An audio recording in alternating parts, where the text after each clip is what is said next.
തിരുപ്പിറവി ആഘോഷത്തിനൊരുങ്ങി ക്രൈസ്തവ വിശ്വാസികൾ. പള്ളികളിൽ പ്രത്യേക പ്രാർത്ഥനകളും പാതിരാ കുർബാനയും തുടങ്ങി. പട്ടം സെന്റ് മേരീസ് കത്തീഡ്രലിൽ കർദിനാൾ ബസേലിയോസ് മാർ ക്ലീമിസ് ബാവ പ്രാർത്ഥനകൾക്ക് നേതൃത്വം നൽകുകയാണ്. കരോൾ സംഘങ്ങളെ ആക്രമിക്കുന്ന പ്രതികൂല സാഹചര്യങ്ങൾ വർദ്ധിക്കുകയാണെന്നും അവർക്കു വേണ്ടി നമ്മൾ പ്രാർത്ഥിക്കണമെന്നും കർദിനാൾ ക്ലീമിസ് ബാവ പറഞ്ഞു.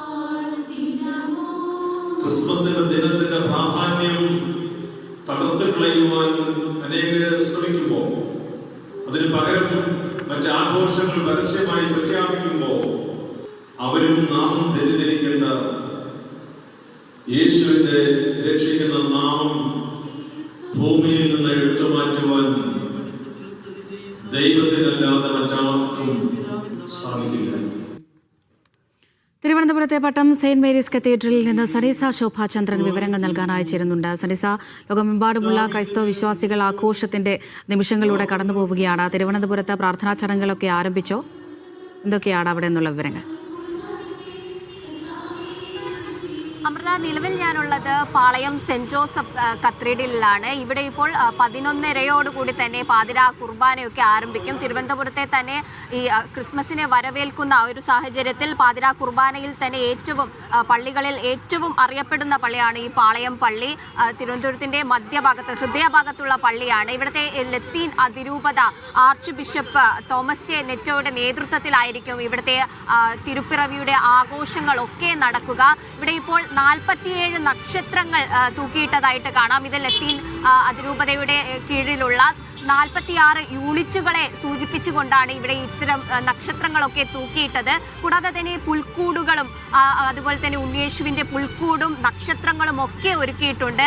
ഇവിടെ നാടകവും അരങ്ങേറും. 11:30 തന്നെ ഇവിടെ പാതിരാ കുർബാന ആരംഭിക്കും. ശേഷം ഇത്തരത്തിൽ ആർച്ച് ബിഷപ്പ് ക്രിസ്മസ് സന്ദേശം അറിയിക്കും.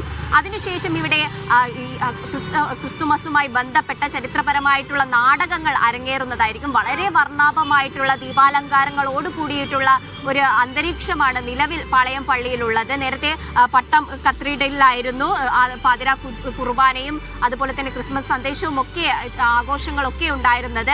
അവിടെ ഇത്തരത്തിൽ ക്രൈസ്തവർ ഈ കരോൾ ഗാനമടക്കം പാടി പോകുമ്പോൾ ആക്രമിക്കപ്പെടുന്നതിനെതിരെയൊക്കെ ക്രിസ്മസ് സന്ദേശത്തിൽ രൂക്ഷ വിമർശനം ഉണ്ടായിരുന്നു.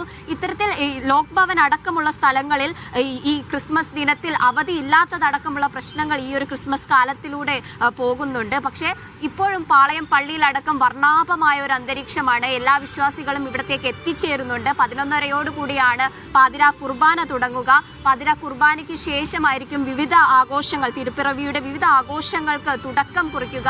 അത്തരത്തിൽ ഇവിടെ പുൽക്കൂടുകൾ ഒരുങ്ങിക്കഴിഞ്ഞു, നക്ഷത്രങ്ങൾ ഒരുങ്ങിക്കഴിഞ്ഞു, ദീപാലങ്കാരങ്ങൾ ഒരുങ്ങിക്കഴിഞ്ഞു. ഇവിടെ സമീപത്തുള്ള റോഡുകളിലും അത്തരത്തിൽ ദീപാലങ്കാരങ്ങളോടുകയാണുള്ളത്. ഈ നക്ഷത്രങ്ങൾ ഈ 46 യൂണിറ്റുകളെയും ഓർമ്മിപ്പിച്ചുകൊണ്ടാണ് ഇവിടെ പള്ളിയുടെ മുൻപിൽ തന്നെ തൂക്കിയിട്ടിരിക്കുന്നത്. അത്തരത്തിൽ വിശ്വാസികളൊക്കെ എത്തിത്തുടങ്ങിയിട്ടുണ്ട്. അമൃത, വളരെ പോസിറ്റീവായിട്ടുള്ള ഒരു അന്തരീക്ഷം ക്രിസ്മസിനെ വരവേൽക്കാൻ, ഈ തിരുപ്പിറവിയുടെ യേശുക്രിസ്തുവിന്റെ തിരുപ്പിറവിയെ വരവേൽക്കാൻ വേണ്ടി 25 ദിവസത്തെ നൊയമ്പിന് ശേഷമാണ് എല്ലാവരും കാത്തിരുന്ന ആ ഒരു ദിവസം വന്നെത്തിയിട്ടുള്ളത്.